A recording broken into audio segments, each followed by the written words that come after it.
اب اس فیصلے کے خلاف پاکستان تحریک انصاف نے ایک نظر ثانی اپیل دائر کی ہے، اور یہ نظر ثانی اپیل انہوں نے سپریم کورٹ میں دائر کرتے ہوئے یہ استدعا کی ہے کہ جو ان کا انٹرا پارٹی الیکشن ہوا تھا وہ درست ہوا تھا اور اس کو بحال رکھا جائے۔ سپریم کورٹ نے تجاوز کرتے ہوئے اس الیکشن کو کالعدم قرار دیا ہے، اور اس سے جو انسانی بنیادی حقوق ہیں ان کی بھی خلاف ورزی ہوئی ہے۔ تو اب یہ امپورٹنٹ جو پٹیشن ہے یہ کر دی گئی ہے، اب دیکھتے ہیں اس کو کب فکس کیا جاتا ہے سماعت کے لیے۔ لیکن یہ کرنے کا مقصد کیا، آپ یقیناً سوچ رہے ہوں گے کہ اگر بلہ اب اس وقت مل بھی جائے تو اس سے کیا حاصل؟ الیکشن میں تو پاکستان تحریک انصاف کو بغیر بلے کے ہی جانا پڑ رہا ہے، تو اس سے حاصل ابھی کچھ نہیں ہے، لیکن اس سے کوشش انہوں نے ایک ضرور یہ کی ہے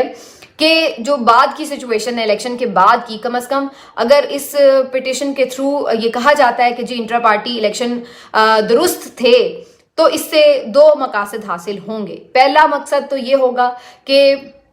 یہ طے ہو جائے گا کہ پاکستان تحریک انصاف کے ساتھ زیادتی کی گئی، یعنی ویسے بھی سب کو نظر آ رہا ہے لیکن لیگلی بھی ریکارڈ پہ آ جائے گا کہ سپریم کورٹ نے غلط فیصلہ کیا اور پاکستان تحریک انصاف کے ساتھ زیادتی کر کے پورا مینڈیٹ چوری کیا گیا۔ تو اس پورے الیکشن کی ایک کریڈیبلٹی جو ہے وہ آٹومیٹکلی کوشچن بھی ہو جائے گی اور ریکارڈ کے اوپر کوشچن ہو جائے گی، پہلی چیز۔ دوسرا جو اس سے فائدہ حاصل ہوگا وہ یہ کہ اگر یہ پارٹی بطور یعنی پارٹی ایک قومی اسمبلی میں موجود پھر ہوتی رہی، اور یعنی اس کا رزلٹ تب تک آ جائے اگر کہ جب الیکشن کے بعد 3 دن ہوتے ہیں آزاد اراکین کے پاس، تو اگر یہ الیکشن کا رزلٹ جو ہے اس کے آنے کے بعد سے پہلے یعنی اگلے 3 دنوں کے اندر، اگلے 3-4 دنوں کے اندر اس کا فیصلہ آ جاتا ہے، تو اس کا فائدہ یہ بھی ہوگا کہ پھر پاکستان تحریک انصاف جو ہے وہ پاکستان تحریک انصاف کے بطور جماعت ہی قومی اسمبلی میں موجود ہوگی، اس کو ریزرو سیٹس بھی مل جائیں گی، اور پھر ان کے جو لوگ ہیں وہ پارٹی پالیسی کے پابند بھی ہوں گے وزیر اعظم کے انتخاب کے لیے، سمجھ رہے ہیں؟ تو یہ دو انہوں نے چیزوں کی بنیاد کے اوپر یہ پٹیشن دائر کی ہے، لیکن یہ تبھی ممکن ہوگا اگر فیصلہ پہلا والا کالعدم قرار دیا جاتا ہے، جس کے امکانات ہو بھی سکتے ہیں نہیں بھی ہو سکتے، دونوں صورتیں ہو سکتی ہیں۔ اس لیے میں کہہ رہی ہوں کہ ہو سکتا ہے یہ سوچا جائے کہ جو گند پڑ گیا ہے، جتنی ایک اس کے اوپر ڈرٹ پڑ گئی ہے سپریم کورٹ کے اوپر اس پورے تنقید سے جو اس فیصلے کے خلاف ہوئی، اور خود جو اندر سے بہت سارے ججز ہیں وہ بھی اس فیصلے کے خلاف نظر آتے ہیں، چاہے وہ جسٹس منصور علی شاہ ہوں، اطہر من اللہ صاحب ہوں، اور بھی بہت سارے ججز جو ہیں، منیب اختر صاحب ہوں گے، عائشہ ملک صاحبہ ہوں گی، بہت سارے لوگ ہوں گے، میرا خیال ہے وہی جو آپ کو نظر آتا ہے کہ اس طرح سے قاضی فائز عیسیٰ صاحب کے ساتھ الائن نہیں ہیں، تو وہ اس فیصلے سے متفق شاید نہ ہوں۔ تو اگر ان ججز کے اوپر ایک مشتمل بینچ بنتا ہے تو اس بات کا کبھی امکان ہے کہ یہ فیصلہ پی ٹی آئی کے حق میں ہو سکتا ہے، اور یہ بینچ اگر ظاہر ہے کچھ ایسا بنا جس میں پی ٹی آئی کو اتنا زیادہ مارجن نہ ملے جیتنے کا یا پٹیشن جیتنے کا، یعنی آپ کو پتا ہے پھر بینچ والے معاملات تو پھر اپنی جگہ امپورٹنٹ ہیں، تو پھر اس صورت میں شاید اس کا نہ کرے۔ لیکن بہرحال اگر فیصلہ خلاف بھی آیا تو پی ٹی آئی تو اس کے لیے بھی تیار ہے، اگر حق میں آیا تو پی ٹی آئی کو اس کا فائدہ ہوگا۔ اب میں اس بات پہ آ جاتی ہوں کہ اگر یہ فیصلہ خلاف بھی آئے تو پی ٹی آئی نے کون سی ایسی حکمت عملی بنا رکھی ہے؟ تو پاکستان تحریک انصاف سائملٹینیسلی ایک دو پلان ساتھ لے کے چل رہی ہوتی ہے۔ ایک طرف انہوں نے جہاں بلے کے نشان کے لیے یہ دوبارہ سے پٹیشن دائر کی ہے، تو وہیں دوسری طرف آج بہت امپورٹنٹ ملاقات ہوئی ہے عمران خان صاحب کی وحدت المسلمین کے سربراہ علامہ جو ناصر عباس صاحب سے، اور انہوں نے اس ملاقات میں بڑے بلکہ اسپیشل کورٹ سے پرمیشن لے کے یہ ملاقات کروائی ہے اپنی، اور خیر اس ملاقات میں عمران خان صاحب کی جو سیاسی امور ہیں ان کے حوالے سے گفتگو ہوئی ہے، اور علامہ صاحب پہلے بھی عمران خان صاحب کے اتحادی تھے، اور اس وقت بھی بہت سارے لوگ یہ کہہ رہے تھے کہ جب انہوں نے پی ٹی آئی نظریاتی کے ساتھ الحاق کرنے کا اعلان کیا تھا تو اس وقت بھی عمران خان صاحب سرپرائزڈ تھے اس ڈیسیجن سے، کیونکہ ان کی یہ چوائس نہیں تھی۔ انہوں نے یہی کہا تھا کہ آپ ان کے ساتھ علامہ صاحب کے ساتھ یا پھر شنانی صاحب کے ساتھ جو ہے وہ الحاق کر سکتے ہیں۔ علامہ صاحب تھرو آؤٹ جتنی یہ 2 سال کی ایک موومنٹ چلتی رہی ہے پی ٹی آئی کی طرف سے، وہ اس موقع کے اوپر پی ٹی آئی کا ساتھ ہی نبھاتے رہے ہمیشہ، اور ایک یعنی آپ کہہ سکتے ہیں کہ جو مورل سپورٹ ہے وہ ان کے ساتھ رہی ہے۔ تو اب فی الحال یہ خبر کوئی انہوں نے آ کے اناؤنس تو نہیں کی ہے، انہوں نے جو آ کے میڈیا ٹاک کی اس میں تو انہوں نے جنیرک باتیں ہی کی ہیں کہ جو عمران خان صاحب ہیں وہ آزادی کے لیے کھڑے ہیں، اور بالکل بڑا زیادتی ہوئی ہے، ظلم ہوا ہے ان کے ساتھ بھی اور پی ٹی آئی کے ساتھ بھی اور پاکستانی عوام کے ساتھ بھی، اور اب 8 فروری کا الیکشن بڑا امپورٹنٹ ہے اور اس میں سب لوگ باہر نکلیں اور اپنا کردار ادا کریں، اور عمران خان صاحب حوصلے میں ہیں۔ تو یہ انہوں نے ساری باتیں باہر آ کر کی ہیں میڈیا ٹاک میں. لیکن میرا اپنا ایک انالیسس اس کے اوپر یہ ہے کہ عمران خان صاحب اور علامہ صاحب کی جو آج کی ملاقات تھی وہ صرف حال احوال پوچھنے کے لیے نہیں تھی. وہ ملاقات اگلے الیکشن یعنی آگے جو پرسوں الیکشن ہے اس کے بعد کی چیزیں فائنلائز کرنے کے لیے تھی. کبھی امکان اس بات کا ہے کہ عمران خان صاحب نے حکم دینا ہے اپنے تمام تر وہ اراکین جو کہ جیت کر آئیں گے پی ٹی آئی کی ٹکٹ کے اوپر کہ وہ علامہ صاحب کی جو جماعت ہے مجلس وحدت المسلمین MWM اس میں شامل ہونے کا اعلان کریں. کیونکہ آزاد جو اراکین جیتتے ہیں ان کے پاس 3 دن کا وقت ہوتا ہے الیکشن کے بعد کہ وہ کسی بھی جماعت میں شمولیت اختیار کر سکتے ہیں. تو بجائے اس کے کہ انہیں مار ڈھاڑ کے کسی بھی جماعت میں زبردستی کبھی PMLN میں یا استحکام میں یا پیپلز پارٹی میں شامل کرایا جائے, کوشش یہ ہے کہ آلریڈی ایک پلیٹ فارم پہلے سے طے شدہ ہو کہ یہاں پر سب نے جانا ہے اور وہ فوری طور پر اس میں شمولیت کا اعلان کر دیں. اس سے کیا ہوگا کہ وہ سارے ایک پارٹی کے طور پر, چلیے PTI نہ صحیح MWM صحیح, لیکن ایک پارٹی کے طور کے اوپر وہ اپنے آپ کو قومی اسمبلی میں ریپرزینٹ بھی کر سکیں گے اور پھر وہ پارٹی پالیسی کے پابند بھی ہوں گے. تو یعنی وہ جو ایک کلیکٹیو قسم کا تاثر دینا چاہتے ہیں عمران خان صاحب آزاد کے بجائے, وہ اس کو حاصل کیا جائے گا اور اسی کی بنیاد کے اوپر پھر مخصوص نشستیں بھی کلیم کر دی جائیں گی. تو یہ ایک B پلان بھی ہے اور ساتھ میں A پلان بھی ہے. دونوں پلانز موجود ہیں اور میرا خیال ہے کہ یہ کافی حد تک ان کا اچھا پلان بھی ہے کہ اس کو اب ڈسٹروائے کرنے میں بھی دیکھنا پڑے گا کہ کیا کیا جاتا ہے, کیونکہ علامہ صاحب کافی ڈٹرمنٹ بھی ہیں اور وہ جلدی سے پیچھے ہٹنے والے نہیں ہیں. تو کوشش تو ہوگی کہ ان کے اوپر بھی دباؤ ڈالا جائے اور انہیں یہ عمران خان صاحب کو یہ سہولت دینے سے روکا جائے. لیکن یہ جو نظریاتی اور مذہبی جماعتیں ہیں ان کے جو ورکرز ہوتے ہیں یہ بھی بڑے کمیٹڈ ہوتے ہیں اور ان لوگوں کا جو ظاہر ہے لیڈرشپ ہے اس کو بھی کہیں نہ کہیں پھر اپنی بات کا پاس رکھنا پڑتا ہے. آپ کو یاد ہوگا جو طاہر القادری صاحب کا بھی دھرنا تھا عمران خان صاحب سمیت, تو PTI کے بہت سے لوگ بعد میں دھرنے سے ادھر ادھر ہو گئے تھے, لیکن طاہر القادری صاحب کے جو ورکر تھے وہ چونکہ نظریاتی اور کمیٹڈ ورکر ہوتے ہیں تو وہ وہیں پہ جڑے رہے ان کے ساتھ. اسی طرح جماعت اسلامی کے دھرنوں میں بھی یہی چیز دیکھنے میں آتی ہے, JUIF کے دھرنوں میں بھی یہی چیز دیکھنے میں آتی ہے. تو یہ جو ریلیجیس جماعتیں ہیں ان کے جو ورکرز ہوتے ہیں ان کا جو ایک کمٹمنٹ کا لیول ہوتا ہے وہ تھوڑا ڈیفرنٹ ہی ہوتا ہے. تو اگر بھی آتا ہے تو کہا جا سکتا ہے کہ یہ شاید اس کو بیئر کر پائیں اور خان صاحب کے ساتھ جڑے رہیں, ان کے ساتھ اتحاد اپنا قائم رکھیں. تو لیٹس سی اس کے بعد کیا ہوتا ہے. ابھی تو خیر آفیشیل اناؤنسمنٹ نہیں ہوئی ہے, لیکن یہ میری اپنی ایک اسیسمنٹ بھی ہے جو میں آپ کے ساتھ شیئر کر رہی ہوں. آگے آپ کو بتا دوں جناب کہ آج ایک اور کام کیا گیا ہے کہ PTI کے جو ایک ہیلپ لائن بنائی گئی تھی ان کی طرف سے 05161333331 یہ نمبر بھی طے کیا گیا تھا. اسلام آباد میں ایک پورا مانیٹرنگ سیل بنایا گیا ہے, لیکن انہوں نے اس ہیلپ لائن کو بھی بلاک کر دیا ہے. اگین وہی ٹیکٹکس ہیں کہ ہتھ کنڈے ہیں کہ کسی طرح بھی جو امیدوار ہے وہ اپنا میسج جو ہے وہ کسی طرح بھی ووٹر تک نہ پہنچائے اور ووٹر اپنے امیدوار کو یا اس کے انتخابی نشان کو جان نہ پائے, تو وہ کنفیوژن برقرار رہے, اسی لیے یہ ہیلپ لائن بھی بند کی گئی ہے. اور اس کے علاوہ مزید اگر میں آپ کو بتاؤں تو جو ایک اوور آل سچویشن ہے کہ مایوسی بھلائی جائے اور یہ وہ, اس میں انہوں نے ایک کام اور کیا جو آج پورے آپ یعنی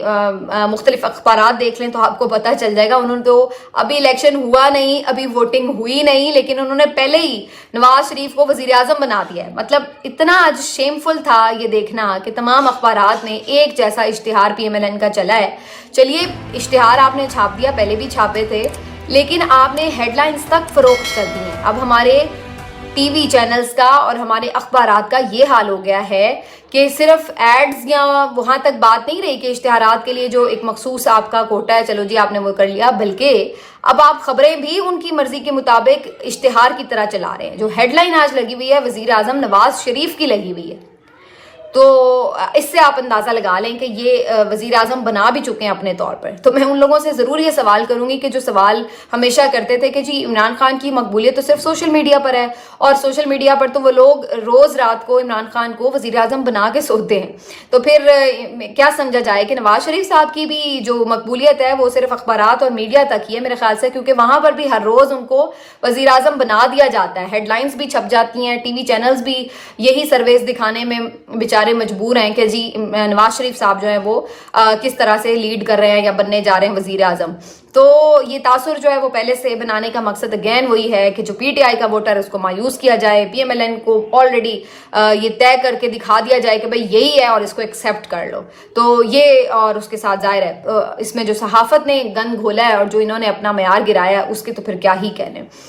آخر میں جناب میں آپ کو بتا دوں کہ اردو نیوز نے جو سروے کیا ہے اس میں انہوں نے بتایا ہے کہ جناب اگر مقبولیت وائز بات کی جائے، ویسے تو اس کو بھی میں سمجھتی ہوں انہوں نے تھوڑا انڈر ایسٹیمیٹ کیا، لیکن بہرحال مقبولیت وائز اگر بات کی جائے تو 33% پاکستان تحریک انصاف کی مقبولیت ہے، جو کہ سب سے زیادہ ہے۔ پی ایم ایل این کی مقبولیت 23% ہے، اس سے 10% کم ہے، اور تیسرے نمبر پر جماعت اسلامی کی 21% مقبولیت ہے۔ تو یہ بھی مجھے تھوڑا سا ڈاؤٹ فل ہی لگتا ہے، جماعت اسلامی کی اتنی مقبولیت میرا نہیں خیال ہے کہ آن گراؤنڈ ہو۔ بہرحال جو ان کا سروے ہے اس کے مطابق یہ مقبولیت کا لیول ہے آن گراؤنڈ لوگوں کا، لیکن ساتھ ہی ساتھ وہ یہ خود بھی کہہ رہے ہیں کہ لیکن نواز شریف ہی وزیر اعظم بنیں گے۔ یعنی آپ کو معلوم ہے کہ جی مقبول کون سی جماعت ہے، کون سا لیڈر ہے، لیکن عوام کی تو چونکہ سننی کوئی نہیں، عوام کا تو کوئی اسٹیک ہی نہیں ہے اس سسٹم میں، عوام تو صرف بھیڑ بکریاں جن کے اوپر نیا وزیر اعظم مسلط کر دیا جائے گا۔ تو اس لیے اب آپ کو یہ بتا دیا گیا کہ مقبولیت تو زیادہ پی ٹی آئی کی ہے، لیکن وزیر اعظم نواز شریف بنیں گے، ٹھیک ہے نا؟ تو اب آپ اس چیز کو ذرا دیکھتے جائیں اور سر دھنتے جائیں کہ کیا ہمارے ملک کا حال ہے۔ لیکن اس میں ایک جو ٹیکنیکل ریزن ہے وہ یہ بھی ہے کہ بعض اوقات آپ کی نشستیں زیادہ ہوتی ہیں لیکن آپ کا ووٹ کم ہوتا ہے، اور اس وجہ سے بھی پھر یعنی سیٹیں آپ نے زیادہ جیت لی ہوتی ہیں، لیکن اوور آل اگر آپ ووٹ کاؤنٹ کریں تمام نشستوں کا کل ملا کے تو شاید وہ آپ کا کم ہوتا ہے۔ جیسے کہ 2002 کے انتخابات میں اگر ووٹ کاؤنٹ کیا جائے تو زیادہ پیپلز پارٹی نے ووٹ حاصل کیا تھا پورے پاکستان سے، لیکن ان کی نشستیں 81 تھیں، جبکہ دوسری طرف قاف لیگ نے کم ووٹ حاصل کیے تھے پورے پاکستان سے، لیکن ان کی نشستیں 118 تھی۔ تو پھر اس طرح قاف لیگ اپنی حکومت بنانے میں کامیاب ہوئی تھی۔ تو یہ 2002 کے انتخابات کی میں آپ کو مثال دے رہی ہوں، لیکن اس کے بعد بھی کئی دفعہ ایسا ہوتا ہے کہ ووٹ کاؤنٹ جو ہے وہ میٹر کر رہا ہوتا ہے کہ جو لوگوں نے سب نے ووٹ ڈالے تمام مجموعی طور پر حلقوں میں، اس میں کس نے کتنے زیادہ ووٹ حاصل کیے۔ تو ظاہر ہے اس میں پھر وہ جو مختلف جگہوں پر یعنی شہروں میں اگر زیادہ ووٹ کاسٹ ہوا ہے، دیہات میں دور دراز علاقوں میں کم پرسنٹیج رہی، تو وہ سب چیزیں میٹر کر رہی ہوتی ہیں، لیکن وہاں کی نشست تو اسی حساب سے ہی کاؤنٹ کی جائے گی جتنا ووٹ ڈلا ہوگا۔ تو اس لیے نشستیں بعض اوقات زیادہ ہو جاتی ہیں لیکن ووٹ کم ہو جاتے ہیں۔ اب میں لاسٹ میں آپ کو بتا دوں کہ شعیب اختر صاحب کی کلاس کیوں چل رہی ہے جناب سوشل میڈیا کے اوپر۔ سوشل میڈیا کے اوپر شعیب اختر صاحب سٹار کرکٹر ہیں جناب، ان کا ایک کلپ وائرل ہوا ہے، آج کل وہ سوشل میڈیا پر اپنا شو کر رہے ہیں، شعیب اختر شو، اور اس شو کے اندر انہوں نے ایک کامیڈین ہے مصطفیٰ چودھری صاحب، جو کہ کافی زیادہ پی ٹی آئی کے ناقد قسم کے کامیڈین ہیں۔ ہر ایک کو حق ہے کہ پی ٹی آئی کو تنقید کرے، اس میں کوئی ایسی بات نہیں ہے کہ کوئی نہیں کر سکتا، لیکن اکثر میں نے ان کے جو مختلف میسیجز دیکھے ہیں یا پوسٹ دیکھی ہیں وہ بہت بلو دا بیلٹ بات کرتے ہیں مصطفیٰ چودھری، اور بہت گھٹیا قسم کی ان کے الفاظ کا چناؤ ہمیشہ رہا ہے، گالم گلوچ بھی کرتے ہیں اور اس میں مزاح کا ایلیمنٹ ڈال کے اس کو مزید پراگندہ ہی کرتے ہیں۔ تو بہرحال مصطفیٰ چودھری جو تھے وہ موجود تھے شعیب اختر صاحب کے شو پر، اور وہاں پر اسی طرح سے کسی بات کے اوپر بات ہو رہی تھی اور انہوں نے اس میں بڑی عجیب و غریب غلیظ قسم کی گفتگو کی کہ جی یہ جو پی ٹی آئی کے فالوورز ہیں ان کو یوتھیا کہا جاتا ہے اور ایک گالی سے منسوب ہے، اور اسی طرح میں نے ان کے لیے ایک اور انہوں نے ایک گالی نما جو ہے وہ ورڈ جو عمران خان کے نام کے ساتھ ایڈ کر کے انہوں نے کیا، اب میرا دل نہیں چاہ رہا میں ورڈ بولوں، تو بہرحال انہوں نے کہا کہ جی یہ بھی میں نے اس پہ جو تھا اس طرح سے میں نے اس کو ڈرائیو کیا، یعنی میں نے اس طرح سے اس کو ماخوذ کیا، تو اس کے اوپر وہ بھی بڑے دانت نکال کے ہنس رہے تھے کہ جیسے بڑا کوئی کارنامہ کیا ہے۔ اور اس کے بعد پھر شعیب اختر جو کہ اس کو ہوسٹ کر رہے تھے، بجائے اس کے کہ انہیں چاہیے تھا کہ اس کے اوپر ان کی سرزنش کرتے کہ بھئی آپ تنقید بھلے کریں، آپ کو اگر پی ٹی آئی نہیں پسند یا ان کے فالوورز کو اگر آپ کوئی نہیں سمجھدار سمجھتے تو وہ ایک الگ بات ہے، لیکن گالم گلوچ اور گالیوں سے مشتبہ الفاظ سے ان کو تشبیہ دینا یہ کسی طور پہ ڈیسنٹ نہیں ہے۔ اور اگر آپ کے سامنے یہ بات ہو رہی ہے، آپ ایک معروف ہستی ہیں، شخصیت ہیں، تو آپ کے فالوورز ہیں، تو آپ اس بات کو سوچیں کہ یار یہ غلط چیز ہے اور اس کو نہیں اس طرح سے کہنا چاہیے، آپ انہیں روکیں یا منع کریں یا ان کی سرزنش کریں۔ میں تو حالانکہ شعیب اختر کی طرح اتنی بڑی کوئی سٹار نہیں ہوں، لیکن میں تو کبھی اپنے شو پہ ہی کسی کو الاؤ نہیں کر سکتی کہ کوئی گالم گلوچ کرے یا ایون گالیوں سے ملتی جلتی کوئی الفاظ بھی کسی بھی پارٹی کے لیے، چاہے پی ایم ایل این ہو یا پیپلز پارٹی ہو یا پی ٹی آئی ہو، کسی کے لیے بھی استعمال کرے۔ اور اگر کوئی میرے شو پہ بلو دا بیلٹ بات کرنے کی کوشش کرتا ہے تو میں اس کو فوری روکتی ہوں کہ بھائی آپ اس طرح کی گفتگو نہیں کر سکتے میرے شو پر۔ لیکن حیرت انگیز طور پر شعیب اختر صاحب جو ہیں اس کے اوپر نہ صرف یہ کہ یعنی انہیں روکا نہیں بلکہ الٹا دانت نکال کر مزید ہنسنے لگے اور ان کی بات کا ساتھ دینے لگے۔ تو یہ بہت ان کی طرف سے